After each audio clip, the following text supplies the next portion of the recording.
Shadia, these are some really strong words.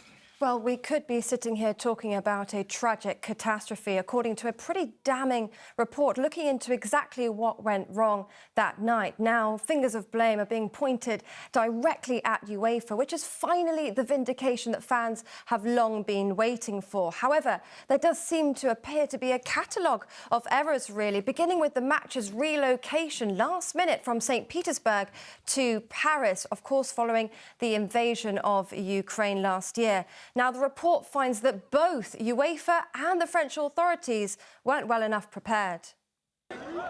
Fans pepper-sprayed, penned in by police.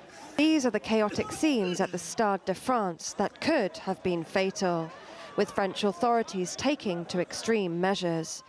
The late arrival of fans was initially blamed, but the report out today found UEFA bears the primary responsibility for failing to uphold public safety, and that there was no plan B when things went wrong. The dangerous conditions as fans waited to get into the stadium were compounded by the deployment of tear gas by police. Understandably, for Liverpool fans in particular, the disaster brings back painful memories. The report acknowledged parallels between the Hillsborough disaster and what we saw in Paris. And for Liverpool fan Daniel Smith, learning from that past tragedy saved lives. It got to the point where people literally were stuck there, couldn't breathe. And it was Liverpool fans shouting to each other, right, everyone, stop moving, stop moving, stop moving. Everyone was fearing their lives, and because of Hillsborough, we know that things can happen. And as I said, if it wasn't for that, then at the end of the day, the Liverpool fans are so educated upon that we knew what to do.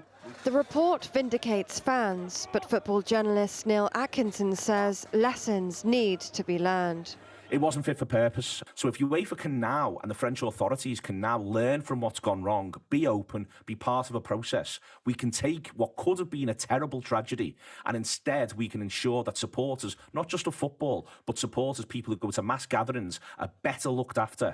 Liverpool FC want UEFA to take on board the recommendations, and while it has apologised and announced refund offers, for fans, money back doesn't come close to compensation for what could have cost lives.